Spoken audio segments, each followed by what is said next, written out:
Traders, आज की इस वीडियो में हम बात करेंगे उन 3 सबसे जबरदस्त हाई इम्पैक्ट न्यूज की जिनसे पूरा मार्केट हिल जाता है, यानी कि एफओएमसी, सीपीआई और एनएफपी। हर ट्रेडर को पता होना चाहिए कि ये न्यूज साल में कितनी बार आती है, किस दिन आती है और इंडियन टाइम के हिसाब से बिल्कुल सही समय क्या होता है, क्योंकि गलत टाइमिंग पर ट्रेड लेने से बड़ा ट्रेडर भी फंस जाता है। तो चलिए शुरू करते हैं वीडियो को। वीडियो शुरू करने से पहले जो भी इस चैनल पर न्यू है तो पहले सब्सक्राइब कर लें वीडियो को, और इससे पहले अगर आपने नहीं देखी है मेरी एफओएमसी, सीपीआई और एनएफपी की वीडियो जिसमें मैंने बताया है कि इन तीनों न्यूज के आने पर किस तरीके से आपको ट्रेड करना चाहिए, मार्केट पे क्या इम्पैक्ट पड़ता है इन न्यूज का, तो मार्केट किस तरीके से रिएक्ट करता है। तो अगर आपने ये वीडियो नहीं देखी है तो आप मेरे चैनल पर जाके इस वीडियो को देख सकते हैं। सिर्फ 4-5 मिनट की वीडियो है। तो चलिए स्टार्ट करते हैं वीडियो को। सबसे पहले हम बात करेंगे एफओएमसी की, यानी कि फेडरल ओपन मार्केट कमेटी की। सबसे पहले एफओएमसी की बात करेंगे और आपको बताएंगे कि इसका इम्पैक्ट क्या पड़ता है और कब आती है ये मार्केट में। ये अमेरिका की सबसे बड़ी मॉनेटरी पॉलिसी होती है जहां पे इंटरेस्ट रेट के बारे में बात होती है। मार्केट में सबसे ज़्यादा वॉलेटिलिटी इसी से आती है। ये कितनी बार आती है? ये एफओएमसी साल में लगभग 8 बार आती है, यानी कि 1.5 महीने में एक बार, यानी कि 45 डेज में एक बार आती है।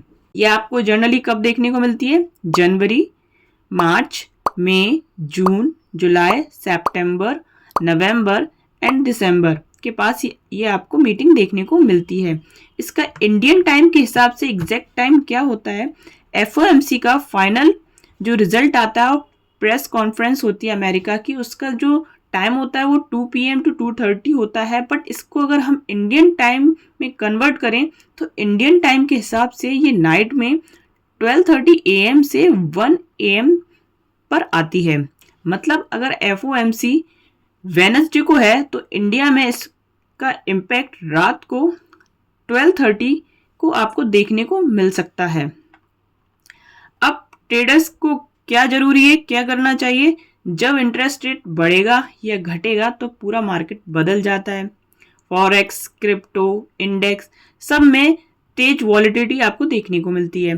गोल्ड का सबसे बड़ा मूव जो होता है वो एफओएमसी से ही आता है। तो एफओएमसी आने वाले दिन अपनी पोजीशन हल्की करेगा या फिर और अच्छा मूव देगा। ज़रूरत हो तो ट्रेड अवॉइड करें ट्रेंड को, ठीक है। और अगर ट्रेड करना भी है तो कम जोखिम उठाएं, यानी कि कम लॉट से ट्रेड करें। मतलब ऐसे लॉट से ट्रेड करें, मतलब कम से कम, जिससे कि आपको अगर वो चला भी जाए तो आपको दुख ना हो। क्योंकि अगर न्यूज़ में हम छोटा पैसा लगाएंगे तो वो बड़ा पैसा बन सकता है। बट कभी कभी क्या होता है कि अगर आपने सही एंट्री नहीं ली, सही एनालाइज नहीं कर पाया, न्यूज़ को सही तरीके से नहीं ले पाया, तो आपका बड़ा नुकसान हो सकता है। अब जो दूसरी न्यूज़ है वो है हमारी सीपीआई, कंज्यूमर प्राइस इंडेक्स। ये इन्फ्लेशन के ऊपर होती है, इससे भी पूरे मार्केट की डायरेक्शन बदल जाती है। ये साल में कितनी बार आती है? सीपीआई न्यूज़ हर महीने आती है, मीन्स साल में 12 बार आती है। अब अमेरिका में सीपीआई रिपोर्ट जो हर महीने आती है वो 12 से 15 तारीख के बीच में आती है। इसका जो ज़्यादातर समय रहता है वो 8:30 AM पर ही रहता है अमेरिका में। और अगर हम इसको इंडियन टाइम में कन्वर्ट करें तो ये शाम को 7 बजे, यानी कि 7 PM आपको देखने को मिलती है। मतलब सीपीआई इंडिया में हमेशा शाम को 7 बजे ही आता है। अब सीपीआई इतना इम्पोर्टेंट क्यों है? इन्फ्लेशन अगर बढ़ता है तो फेड की जो रेट होते हैं वो भी बढ़ सकते हैं, ठीक है। और इन्फ्लेशन अगर कम आता है तो मार्केट में थोड़ी राहत रहती है, जिससे कि आपको अच्छी मूवमेंट देखने को मिल सकती है। इससे डॉलर अपना और गोल्ड, इंडेक्स और क्रिप्टो में भी बड़े मूव आने को आपको देखने को मिल सकते हैं। अब बात करते हैं कि ट्रेडर्स की फेवरेट न्यूज़ जो एनएफपी है, ये अब जॉब्स के ऊपर रहती है, मतलब जो रोजगार रहता है उसके ऊपर रहती है, जिससे पता चलता है कि अमेरिका की इकोनॉमी किस डायरेक्शन में जा रही है, स्ट्रांग हो रही है या वीक हो रही है। एनएफपी भी हर महीने आता है, यानी कि साल में 12 बार आता है। एनएफपी हर महीने की जो पहला फ्राइडे रहता है ना, तब आता है, ठीक है। एनएफपी हर महीने के फर्स्ट फ्राइडे को आता है। एनएफपी भी सीपीआई की तरह 8:30 AM पर आता है, और इसको इंडियन टाइम के हिसाब से देखें हम तो ये शाम को 7 बजे आता है। एनएफपी का मार्केट पर क्या इम्पैक्ट पड़ता है?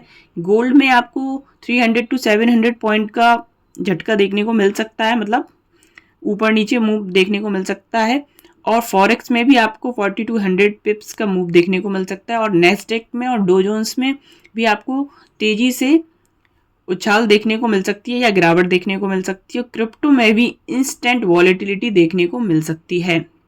अगर आप बिल्कुल बिगिनर हो, एनएफपी के समय ट्रेड अवॉइड करें।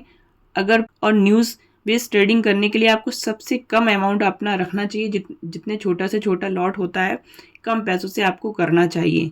और इससे पहले की वीडियो अगर आपने नहीं देखी है तो आप उसको जाके देख सकते हैं कि इन तीनों न्यूज़ों का किस तरीके से न्यूज़ आता है, रिजल्ट आता है तो मार्केट पे क्या इम्पैक्ट पड़ता है, तो मार्केट किस तरीके से हमें ट्रेड करना चाहिए। इन तीनों न्यूज़ से मार्केट में सबसे बड़ी मूव आती है। फ्रेंड्स, अगर आपको ये वीडियो यूजफुल लगी हो तो लाइक और सब्सक्राइब जरूर करें। कमेंट में बताइए कि आप किस न्यूज़ पर सबसे ज़्यादा ट्रेड करते हैं, एफओएमसी, सीपीआई या एनएफपी।